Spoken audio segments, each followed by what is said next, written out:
Bonjour les amis, j'espère que vous allez bien. Nous sommes le samedi 3 août 2024. Je vais vous présenter l'actu crypto de ce fin de semaine avec essentiellement l'actu générale et le XRP, un petit peu aussi XLM et le réseau Stellar. Et pour terminer, la minute complotiste qui sera très longue aujourd'hui, donc vous pourrez couper si ça ne vous intéresse pas, mais ça sera assez intéressant si vous voulez comprendre un petit peu pour des décodages.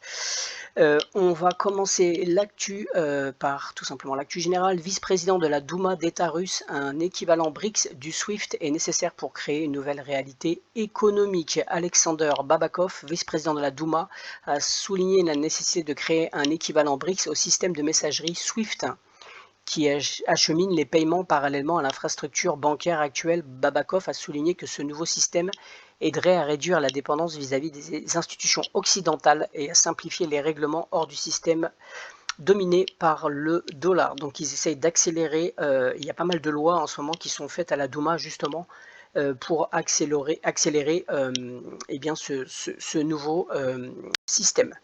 On a aussi la Banque d'Angleterre qui pousse pour des solutions de paiement numérique rapide alors que l'utilisation de l'argent liquide diminue. Alors ça, évidemment que ça diminue, ils font tout pour que ça diminue. Ils vous enlèvent les distributeurs, les ATM là, et ils font tout pour que vous payiez sans contact. Même vous avez actuellement à Carrefour, maintenant vous pouvez payer avec la paume de votre main. Peut-être que dans 10 ans, on va pouvoir payer avec juste la pensée. On continue. Et on a l'Indonésie qui prépare la deuxième étape de ces essais de CBDC. Ils sont actuellement en pilote et là, ils passent actuellement à la deuxième étape. On voit que bien sûr, ils utilisent, là je l'ai souligné, le DLT. Et ce qui est intéressant, c'est qu'on a déjà vu le projet Mbridge. Ils sont observateurs pour ce projet Mbridge et je pense que quand eh bien, cette deuxième étape sera terminée, logiquement, ils vont peut-être plus passer en observateur, mais à ce moment-là, s'intégrer au système du projet Mbridge, qui permet l'interopérabilité entre toutes les CBDC. Alors là, on a un sénateur qui a introduit le 31 juillet une loi, une résolution commune autorisant l'utilisation des forces armées des États-Unis contre la République islamique d'Iran pour menacer la sécurité nationale des États-Unis par la mise au point d'armes nucléaires. Donc, à voir si ça va passer. J'espère que non. En tout cas, il y a eu cette introduction de loi le 31 juillet. Encore la Banque d'Angleterre qui publie un nouveau document sur l'innovation dans la monnaie et les paiements. Le document de travail met en évidence plusieurs innovations dans le paysage des paiements. Par exemple, des pays comme la Suède, le Brésil et l'Inde ont adopté des systèmes de paiement interbancaires parallèlement aux paiements par carte traditionnelle, permettant des transactions via des numéros de téléphone mobiles ou des codes QR. Ça, on l'a déjà vu, j'avais montré avec XRP Ledger qu'on pouvait faire même des paiements hors ligne, etc. En outre, les plateformes programmables telles que celles basées sur le DLT permettent la création de registres partagés qui peuvent être mis à jour simultanément entre toutes les parties dans une transaction financière, potentiellement réduire les inefficacités. Voilà, tout converge dans le même sens. Et encore la Banque d'Angleterre qui retarde les règles de Basel III sur le capital bancaire après l'été. Alors normalement ça devait être sorti pour le 1er janvier 2025 et en fait à cause de la guerre des élections en fait en Angleterre, ça a été retardé et donc du coup ils sont obligés d'attendre et là normalement logiquement c'est marqué je pense ça voilà ça sera en janvier donc c'est retardé en janvier 2026.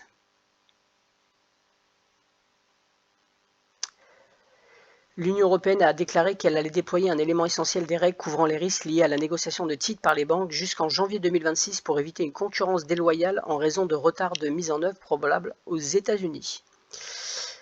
On continue.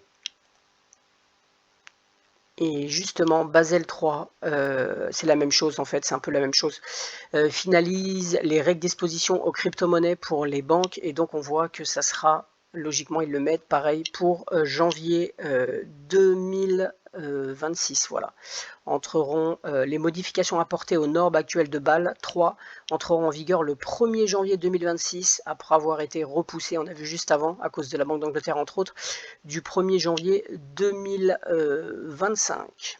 Pour ceux qui sont sur Bybit, moi j'étais sur Bybit, en fait il n'y a pas 50 solutions. Avant le 13 août, vous devez retirer vos cryptos, surtout si vous avez des trades en cours. Il faut absolument les fermer parce qu'après eux ils vont clôturer, je crois que c'est le 13 août, ils vont clôturer toutes les positions.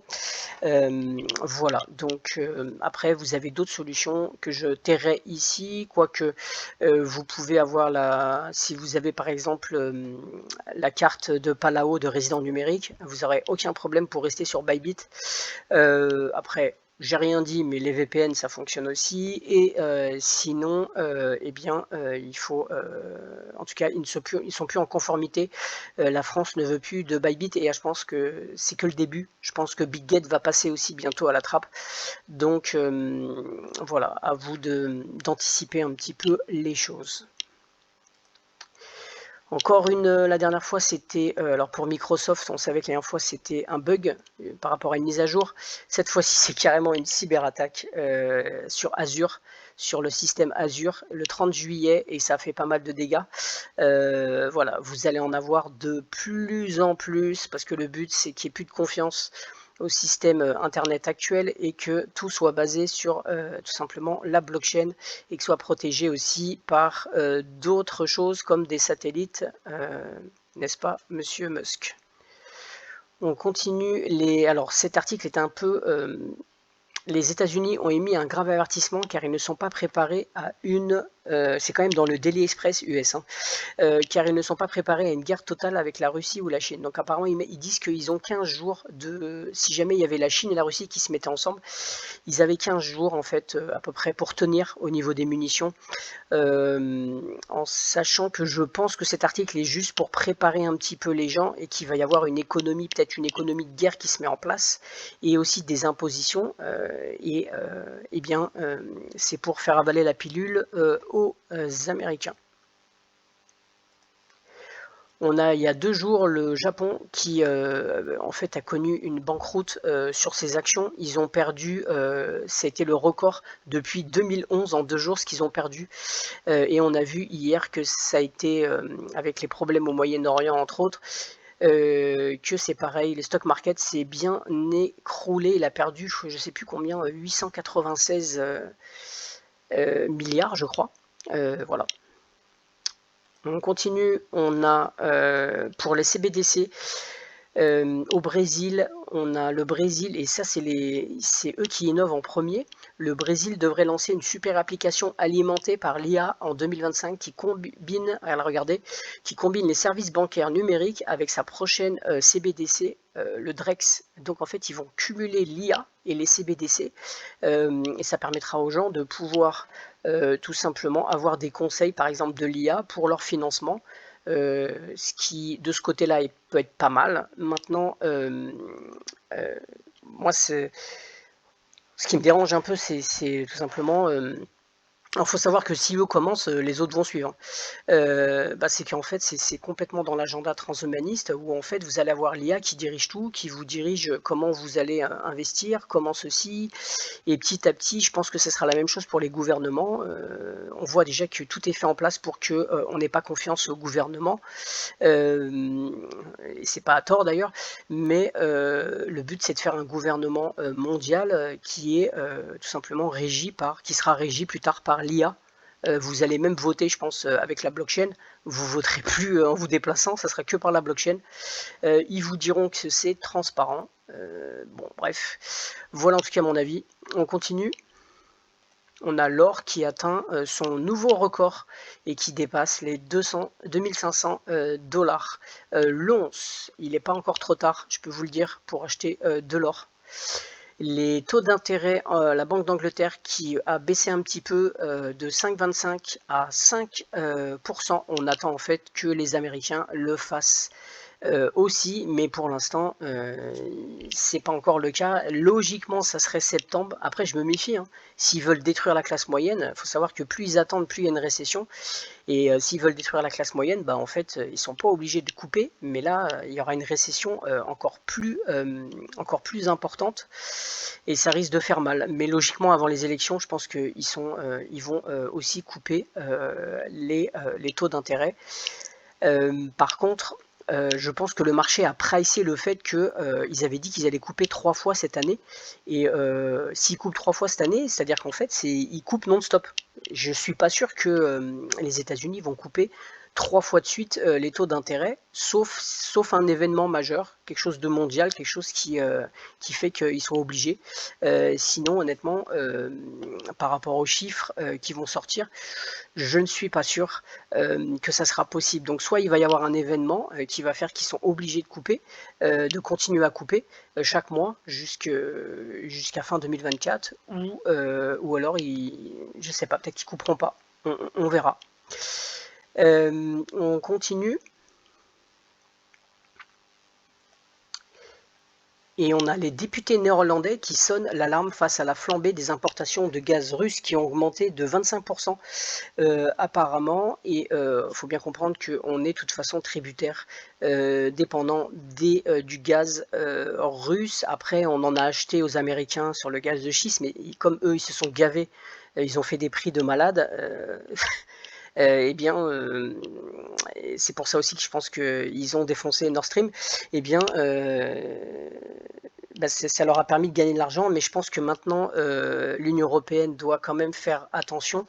Les pays doivent faire attention parce qu'il va y avoir des plans comme en France d'austérité, et donc maintenant ils doivent acheter le gaz moins cher. Ils ont acheté aussi à l'Inde avant, l'Inde qui l'achetait à la Russie, qui le vendait 2 fois plus cher aux pays de l'Union européenne. Mais je pense que là, il va falloir qu'ils commencent à faire attention, et donc du coup ils vont continuer à en acheter, je pense, et donc on a ce sénateur qui alerte cette dépendance, mais il n'y a pas le choix. Je pense qu'il n'y a pas le choix. Et en plus de ça, ça peut être une arme pour les Russes, parce que s'ils veulent augmenter les prix, ils peuvent augmenter les prix, et on sera obligé d'acheter. Et aussi, surtout, c'est ça le plus grave, c'est qu'en baissant les taux d'intérêt, on a en fait la monnaie qui va se déprécier. Et là, on a commencé à baisser les taux en Europe, et donc, eh bien, en fait, les importations coûtent plus cher, puisque la monnaie est dévaluée. Les importations coûtent plus cher, donc ça va nous coûter plus cher. Donc imaginez que les Russes augmentent, et en plus ça nous coûte plus cher par rapport à la dépréciation de la monnaie. Je pense que la note va être salée en 2025. Eh bien, j'ai terminé pour l'actu générale. On va maintenant juste parler du XRP, des nouvelles sur Ripple et le XRP. Actuellement, on est à 5,69. Moi, j'ai vendu à 6,50. J'ai vendu un peu de XRP à 6,50. Et j'en ai racheté à 5,80. Actuellement, voilà, donc je suis pas inquiet, même s'il y a une correction, un peu de manipulation bien sûr, on verra après pourquoi manipulation, mais je suis pas inquiet pour le XRP. Je pense que ça va pomper, même si normalement au mois d'août, le XRP ça a toujours été dégueulasse le mois d'août, mais je pense que cette année il devrait soit fin août. Enfin, on verra, mais je pense qu'à un moment donné, ça doit casser, ça doit pomper. On verra ça. Juste par contre, le BTC, vous avez vu, lui, il a fait une grosse correction à 61 000. Et on va juste regarder la saisonnalité du Bitcoin. On voit par rapport aux années, là, on voit que août, c'est toujours dégueulasse, et le pire c'est septembre, mais on a l'impression que cette année ça sera peut-être le contraire, ce sera peut-être août qui va être dégueulasse, mais c'est pas dit que les 2 mois soient dégueulasses pour le BTC. Peut-être qu'il va aller chercher un plus haut. Je vous expliquerai ça à la fin dans la minute complotiste. Voilà, on va continuer. Au niveau de la dominance, on est à 1,47, c'était bien monté. Là, ça remonte un petit peu, mais ça a redescendu quand même, la dominance. De toute façon, pour que le XRP éclate, il faut que la dominance du Bitcoin tombe. Et pour l'instant, c'est pas du tout le cas. On passe maintenant aux nouvelles sur le XRP. On a Philips qui coopère avec Securitize Japan pour émettre des titres tokenisés sur ses films. Et alors, ce sera le premier film, c'est assez intéressant, je trouve ça sympa. C'est le premier film où en fait vous pouvez, des investisseurs particuliers peuvent investir dans le film. Et le film s'appellera Treasure Island. Et donc vous pouvez acheter des bons tokenisés et en fait vous toucherez des dividendes si tout simplement si le film fonctionne bien et qui fait des chiffres d'affaires, eh bien vous pourrez vous toucher des dividendes sur, et ça je trouve ça vraiment pas mal. Voilà. Et alors pourquoi je vous parle de ça par rapport, eh bien on sait que tout simplement Securitize, il a été financé par Coinbase et Ripple avec un financement de 13 millions de dollars.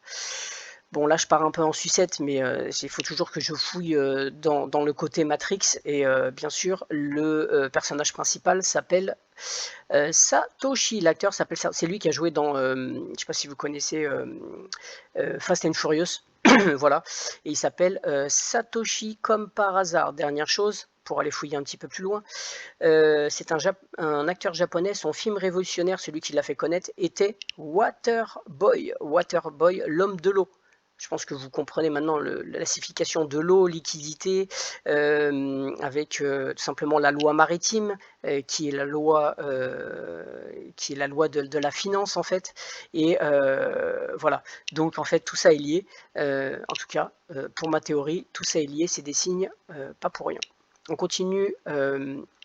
Pourquoi le cours du XRP s'est-il soudainement effondré? Alors en fait, eux, ils mettent en avant que c'est dû aux dates et qu'en fait, il ne s'est rien passé pendant, pendant ces dates. Perso, je vous dis, ne comptez pas sur des dates. C'est de la carotte.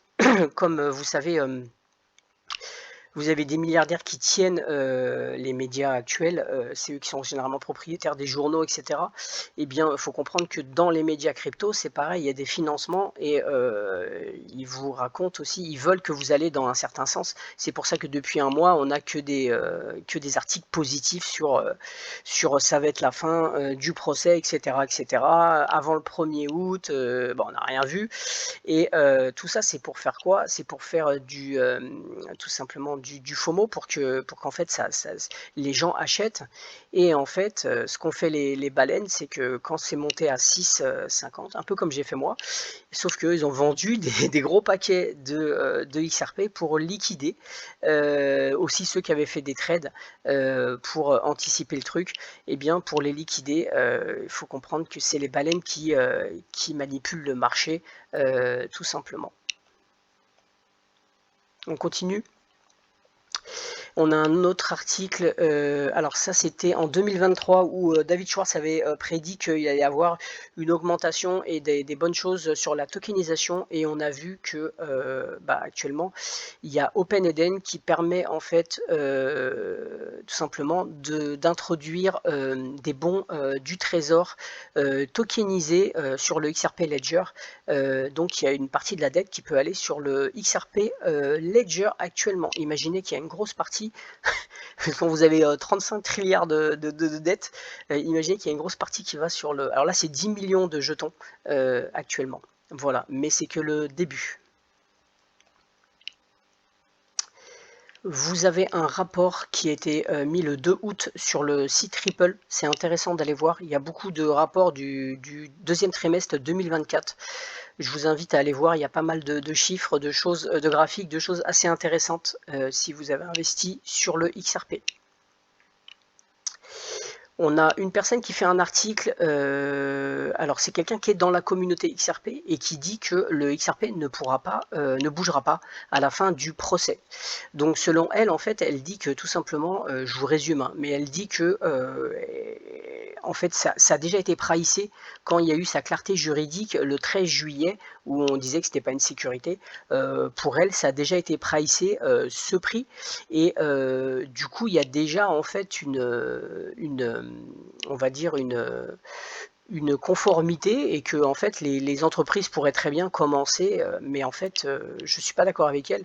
Je pense que justement les entreprises, les institutions, elles ne veulent pas y aller parce que il n'y a pas le procès, il est toujours en cours. Même s'il y a une partie du procès où effectivement il a eu sa clarté, il y a encore le procès. Et du coup, ils vont pas rentrer dedans tant que, enfin, tous se jeter dedans tant que il n'y a pas, il n'y a pas justement cette clarté totale avec la fin du procès. Donc je suis pas tout à fait d'accord avec elle. C'est un peu comme quand vous allez sur une piste de danse, vous avez un qui danse, personne n'y va, après un deuxième qui commence à rentrer, et puis après tout le monde a confiance et tout le monde va aller sur la piste. Sauf que là, bien sûr, il faudra cette clarté.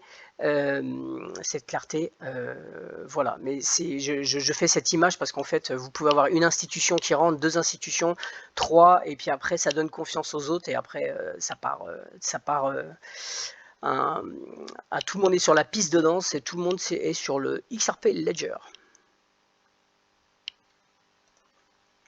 On continue, je vous parle 2 secondes de cette entité qui est le PAPSS, qui est le Pan African Payment and Settlement System, qui en fait permet en fait tout simplement d'avoir une circulation efficace de l'argent, bien sûr en numérique, en toute sécurité à travers les frontières africaines, minimisant les risques et contribuant à l'intégration financière à travers les régions. Donc ça permet en fait tout simplement d'avoir des paiements en temps réel. Ça permet aussi bien sûr de bancariser les gens avec leur téléphone aussi, etc.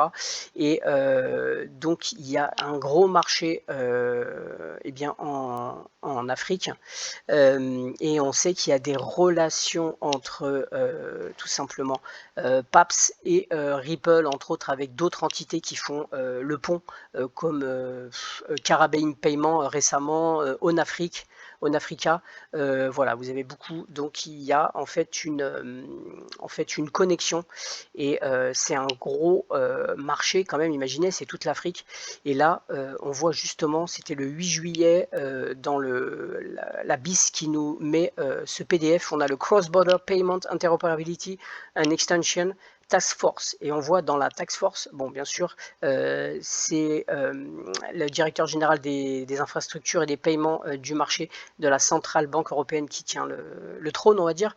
Et là on voit ici, vous avez beaucoup d'institutions, et on voit bien sûr, on a Ripple ici avec le directeur des paiements des opérations, mais on a aussi Mike Ogbalu qui est sur le système, qui est le CEO de PAPS. Voilà. Alors cet article, je vous le mets, c'est le seul, généralement je vérifie les sources. Pour l'instant, j'ai pas vu de source. Mais JP Morgan accepte le XRP pour les cartes de crédit et les paiements hypothécaires. Donc ça, c'est l'article, je vous le laisserai en lien. Maintenant, en cherchant les sources, pour moi, c'est pas sourcé.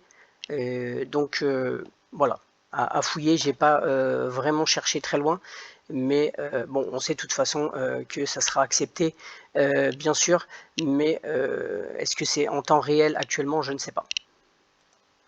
Pour les personnes qui sont fans de XRP Ledger et qui veulent monter une entreprise avec la blockchain, en relation avec bien sûr un système de numérique, eh bien vous pouvez gratuitement faire une formation le 25 et le 26 décembre 2024 à Paris, à Châtelet, à Beaubourg. Voilà, pour ceux qui sont intéressés. On continue, une bonne nouvelle, on a Nium qui est le partenaire de Ripple qui étend son réseau de paiement transfrontalier, et maintenant on a en plus le Brésil qui a été rajouté, le Danemark, l'Indonésie, Philippines, Pologne et les Émirats Arabes Unis, et le Mexique et la Nouvelle-Zélande devraient suivre sous peu. Donc très bonne nouvelle.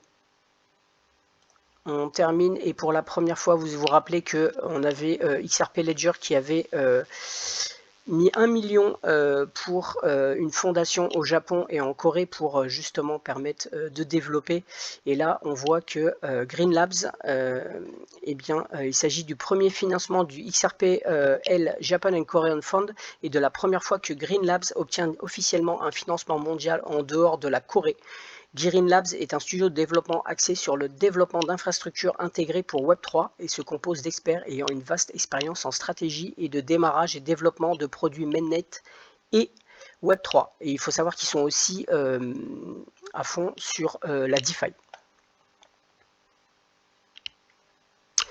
Voilà, j'ai terminé pour le XRP et on va finir avec ce petit article que je vous laisserai en lien avec le cofondateur de Stronghold qui vous explique un petit peu ce que c'est que les smart contracts et le futur de la finance et bien sûr le lien avec Stronghold. On termine là, c'est un peu complexe à expliquer, mais un article intéressant. Pardon.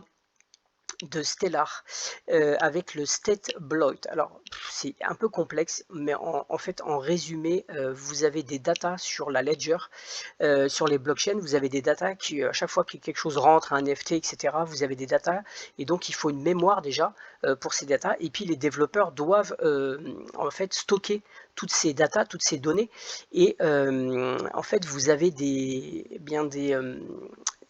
blockchains où ils n'ont pas vraiment fait des améliorations de ces structures et du coup ils se retrouvent en fait avec ce qu'on appelle les state bloats, c'est-à-dire que c'est un peu des gonflements, des blocages où ils n'ont pas assez de mémoire pour ces datas. Et voilà, on va lire juste ce qu'ils mettent là. En ce qui concerne l'évolution de la blockchain, le gonflement des états est la plus grande question ouverte de l'industrie. Sur chaque blockchain publique comme Stellar, Ethereum, etc., tout le monde peut soumettre une transaction pour exécution à condition de payer des frais pour les ressources consommées par la transaction. Ces frais permettent au réseau d'allouer équitablement des ressources limitées de manière décentralisée tout en restant protégé contre les attaques par déni de services DOS. Et donc en fait, si vous voulez, vous avez des datas, mais vous avez des datas passives et actives. Vous avez par exemple des gens qui achètent un NFT et en fait cet NFT il bouge plus. C'est enregistré mais ça bouge plus et il y a énormément de data qui sont passives mais qu'il faut bloquer, donc il faut énormément de mémoire et on peut voir, on va regarder ça, selon un Ethereum Foundation étude, une fois que l'état blockchain atteint une taille significative, le réseau est limité à 214 TPS avec un SSD SATA, c'est un peu complexe, hein, soit environ 2400 TPS, le plus récent et le plus cher. Bien sûr, certains réseaux peuvent dépasser ces limitations en stockant de grandes portions de l'état sur le ledger, sur la mémoire du ledger, mais cela rend le fonctionnement du validateur très coûteux, d'autant plus que l'état de la blockchain a connu une croissance exponentielle au fil des ans. Et là, regardez bien, pour comparaison, les validateurs Solana actuellement nécessitent au moins 256 Go de RAM par rapport à Stellar qui utilise que 16 gigas. J'ai pas regardé, j'ai pas fouillé pour voir le réseau XRP, combien eux ils nécessitaient. Si vous savez en commentaire, ça serait sympa de le mettre. Mais en résumé, ils ont tout simplement eux, on voit qu'ils sont quand même bien positionnés pour justement que ça bouffe pas trop de mémoire et que s'il n'y a pas d'engorgement et que aussi ça coûte, ils essaient de développer pour pas que ça coûte trop cher aux validateurs. Donc il faut savoir que Stellar et XRP c'est les seuls où vous devez mettre dans la blockchain, vous devez payer au début. C'est-à-dire que vous devez, je ne sais plus combien c'est sur Stellar, mais vous devez mettre quelques XLM de côté de réserve pour la blockchain. Alors peut-être que ça sert justement à ça, et c'est pour ça qu'ils sont peut-être mieux positionnés, c'est qu'ils utilisent justement l'oseille qui gagne sur cette création de Trustline pour justement améliorer, en tout cas. C'est un peu comme sur votre téléphone, si vous avez des applications que vous n'utilisez pas, mais que vous gardez, bien il y a des datas qui sont dessus et elles bouffent de la mémoire sur votre téléphone. J'ai terminé pour Stellar, juste je vous mets en avant ce token qui s'appelle No Limit Token, j'en reparlerai, je ferai une vidéo parce que je pense que là il y a quelque chose à faire, je vous ferai une vidéo sur ce token. Voilà, on continue et on va passer, alors là pour ceux qui ont mal à la tête ou qui ne sont pas concentrés, zappez là Mais là, on va passer à la minute complotiste qui va être un peu longue et qui va être un peu complexe. Mais je vais vous montrer des choses qui peuvent être intéressantes pour les gens qui aiment bien un peu fouiller. On commence.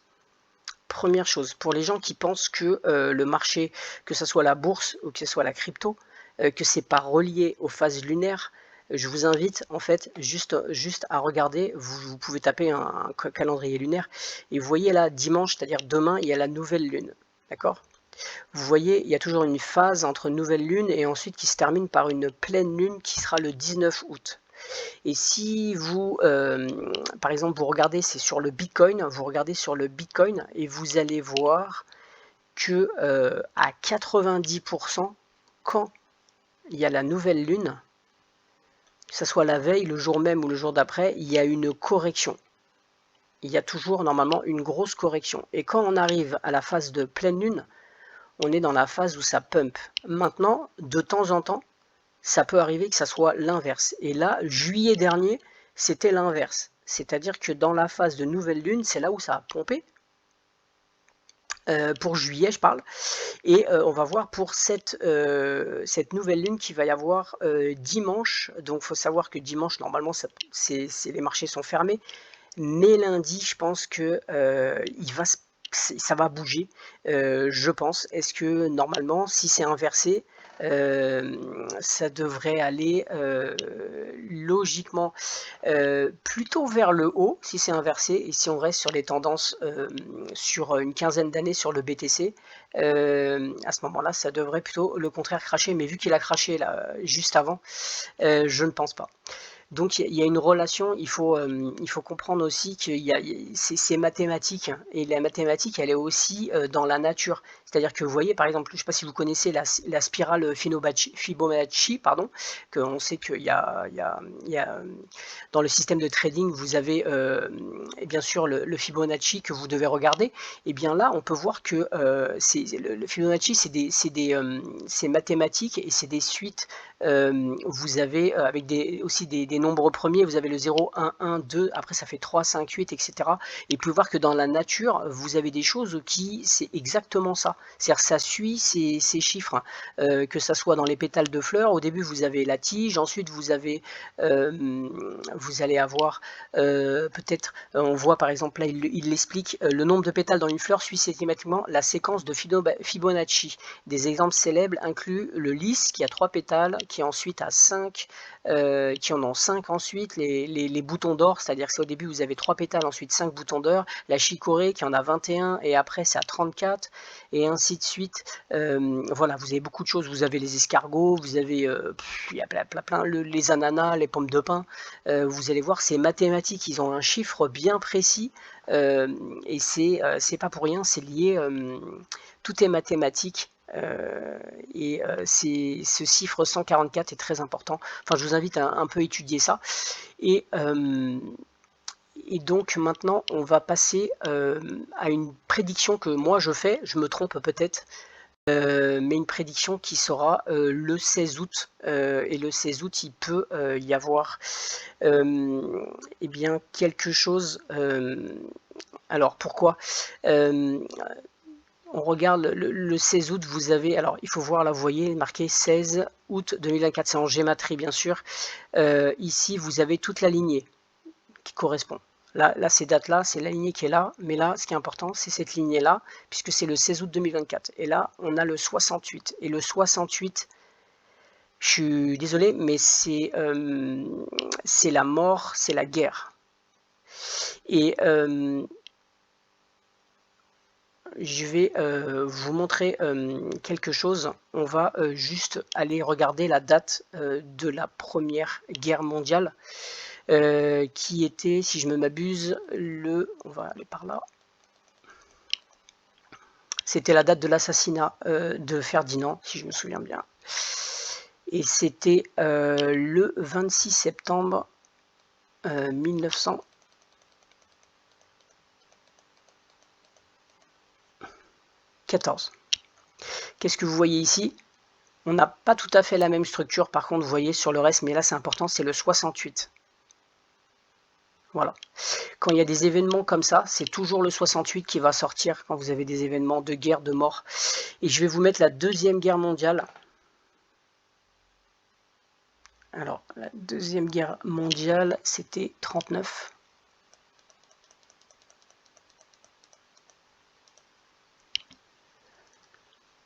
C'était au mois de septembre. Et là,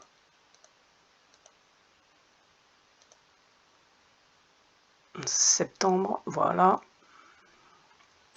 Et c'était le 1er septembre 1939. Alors déjà, la structure est encore mieux là. Là, vous avez le 32 aussi. Et en reverse, 23, 32, c'est pareil. Mais là, c'est important, c'est ça. C'est le 68 et ça, c'est la Deuxième Guerre mondiale.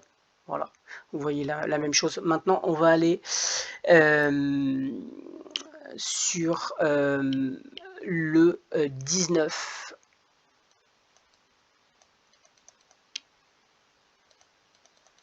mai et c'était 2024. Alors vous allez me dire à quoi ça correspond.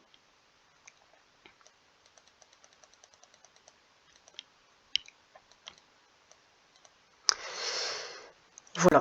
Donc le 19 mai 2024, c'était eh bien, le président iranien qui est décédé en hélicoptère. Vous voyez, 68. Et là, la structure, elle est exactement la même dans la mort. 68, 32, 23, 48, 21. Et là, 68, 32, 23, 48, 21. Donc, c'est pas la même structure que la guerre. Là, c'est exactement la même structure. Donc, on voit quoi? Que c'est... donc, je suppose qu'il peut se passer quelque chose le 16 août, que ça peut être... je sais pas, un assassinat. Voilà, pour moi, l'hélicoptère là, c'est pas du hasard. Et il peut y avoir quelque chose. En tout cas, il y a la structure qui est pareille et les mathématiques dans la géométrie, ça trompe pas. On verra en tout cas ma théorie s'il se passe quelque chose le 16 août. Et on va terminer juste. Je crois que l'attaque en Israël, c'était le 7 octobre, je crois. C'est ça. Je ne sais plus si c'est le 7 octobre 2023. Est-ce que c'était ça? Oui. Alors, là, vous voyez, c'est pas le 68. Par contre, on voit ici la date entre le 16 août et le 7 octobre 2023, c'est 314.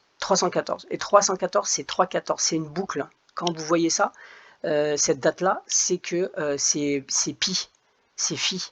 C'est pi, c'est 3.14. C'est que la boucle est bouclée. C'est que c'est fini. Et qui passe à une nouvelle boucle. Donc il y a toujours un rituel pour passer à une nouvelle boucle.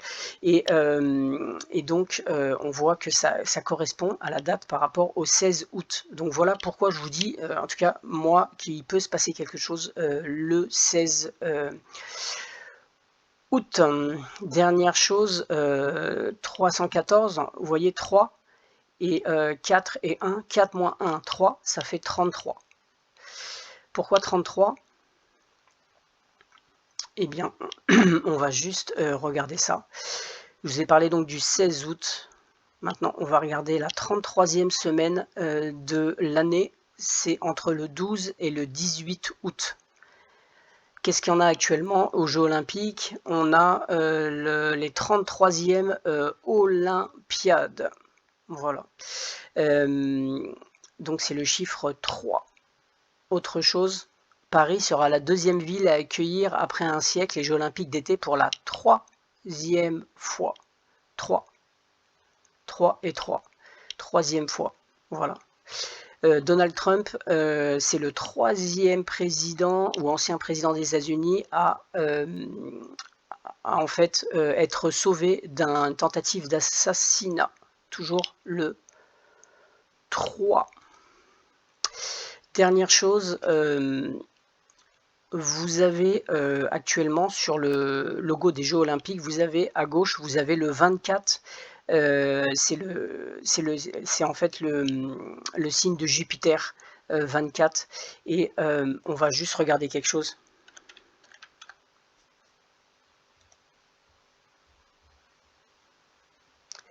Hamas 42. 42 en reverse, c'est-à-dire en miroir, c'est 24. Maintenant, on va taper Iran. Iran. 42 en miroir. En reverse, c'est en réduction 24. Voilà. Le 24, c'est Jupiter, c'est pas bon non plus. Et dernière chose, vous avez ici le logo des Jeux Olympiques et vous avez ces mascottes qui sont assez mignonnes d'ailleurs. Mais en fait, quand vous regardez de près, vous vous dites que ça ressemble vachement à un bonnet rouge quand même. C'est Et je vous invite à regarder ce que c'était que la révolte des bonnets rouges en 1675. Ça peut vous annoncer des troubles civils, voire même peut-être une guerre civile. Et si c'est sur les mascottes, c'est que c'est voulu. Eh bien écoutez, j'ai terminé pour l'actu, j'espère que ça vous a plu. Je vous remercie parce que j'ai remarqué que souvent vous likez. J'ai eu quand même beaucoup de likes par rapport au nombre de vues. Et je remercie tout le monde et je vous souhaite un bon week-end et à très bientôt. Ciao.